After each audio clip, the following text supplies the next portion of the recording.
All right, everybody, welcome to another deep dive. Today we are talking all about the future of commerce. That's right. And you know what? I think it's safe to say that the future of commerce really comes down to one thing. Oh, yeah, I think I know what you're going to say. The attention economy, right? Absolutely. Yeah.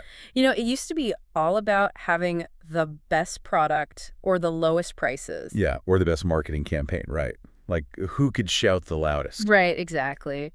But these days, none of that really matters if you can't get someone to pay attention to you in the first place. Yeah, that makes sense. I mean, think about how much information we're all bombarded with every single day. Ads, social media posts, emails, articles, videos, you name it. Everyone and everything wants a piece of our attention. Yeah, it's true. It's no wonder we feel so overwhelmed sometimes. It's like this constant battle for our eyeballs. And in this crazy, chaotic world, the businesses that can capture and hold our attention, Yeah. well, those are the ones that are going to win. How do they do that? Well, the first thing is that you got to have valuable content. So not just any content, but content that people actually want to consume. But what makes something valuable? Right. It's a good question. Because valuable can mean different things to different people. But, when you think about the reasons why we choose to engage with certain content. Well, sometimes it's because it's educational, right? Like Yeah. I learned something new from it. Exactly. And sometimes it's purely for entertainment. Like it makes me laugh or it takes my mind off of things. It definitely helps us unwind. Yeah, that sometimes it's inspiring, you Yeah. know? Like it motivates me to take action or try something new. And I think that's a really important point you bring up there because it highlights the fact that valuable content isn't just about providing information, it's also about connecting with the audience on an emotional level. It's about making them feel something. Absolutely. That's why storytelling has become so powerful. It's how we relate to the world, right? We've been telling stories forever. It's a way to make information more memorable, more relatable, and frankly, more engaging. So, okay, content is king. But how does all of this tie back into the future of commerce? Okay, so think about it this way. You've got this amazing product, but nobody knows about it. Right, because it's buried under a mountain of other stuff. Exactly. It's lost in the noise. Creating valuable content is like building a lighthouse that cuts through all that fog and attracts the right people to your business. Because if the content is good, the product is probably good too, right? And not just good content, it has to be the right content for the right people. And that's where knowing your audience comes in. Yes. Target your audience. But isn't that kind of obvious? I feel like we hear that all the time. Oh, we do. But here's the thing. Knowing your audience isn't just about demographics anymore. It's about understanding their needs, their desires, their pain points. You have to know what makes them tick. What are they struggling with? What are they searching for? Exactly. Mm-hmm. And the better you understand your audience, the better you can tailor your message to resonate with them. I actually saw a great example of this in the source material we were looking at. It talked about a simple PDF on self-discipline.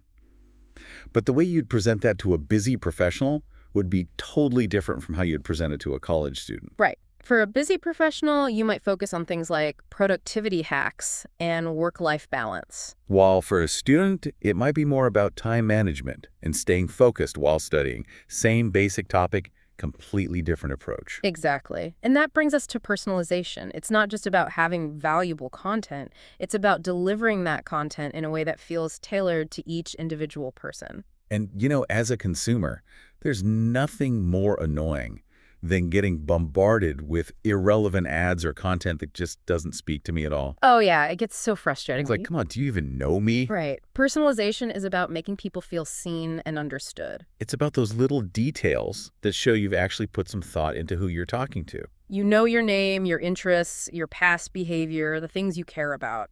I mean, who doesn't love feeling like they're getting special treatment? It makes a big difference. So how do businesses even go about doing all of this? How do they gather all this information about their audience and then, actually use it? Data, my friend. Oh, right, data. But isn't that, super complicated? Do you need a whole team of data scientists or something? Well, it can be complex, but it doesn't have to be. There are tons of tools out there that can help businesses gather and analyze data about their audience. Like what kind of tools? Well, for starters, you've got analytics platforms. These can tell you who's visiting your website, what they're clicking on, how long they're staying, all sorts of valuable information. And then there are surveys, right? Yes, surveys are a great way to get direct feedback from your audience. Like ask them what they want, Exactly. what they like, what they don't like. You can even use surveys to test out new ideas or get feedback on existing content. The source material we were looking at mentioned this new AI tool called Notebook LM. Oh yeah, Notebook LM is pretty awesome. I admit I was a little intimidated by it at first, but it's actually pretty straightforward. Yeah, and really helpful. It's like having a virtual assistant that can help you brainstorm content ideas, analyze your data, and even craft different versions of your message for different audience segments. So even if you're not a data whiz, you can still leverage these tools to get to know your audience better and create content that resonates with them. But even with all the data and fancy tools in the world, it still feels like the human element is crucial here. Couldn't agree more. It's not just about algorithms and data points. It's about connecting with people on a genuine human level. And that's what building relationships is all about. In this new attention-driven world, content isn't just a way to sell something. It's a way to connect with people, build trust, establish credibility, and create a sense of community around your brand. Because people can spot a fake from a mile away. Oh, absolutely. They can tell if you're just trying to sell them something versus genuinely wanting to connect with them and provide value. And, I think one of the best analogies for this is to think about friendships. You wouldn't walk up to a stranger and immediately start pitching them your business idea. Or bombard them with sales offers. You'd start by getting to know them. Exactly. Find common ground, build rapport. It's the same in the online world. You've got to nurture those relationships, provide value, be authentic, and show that you care.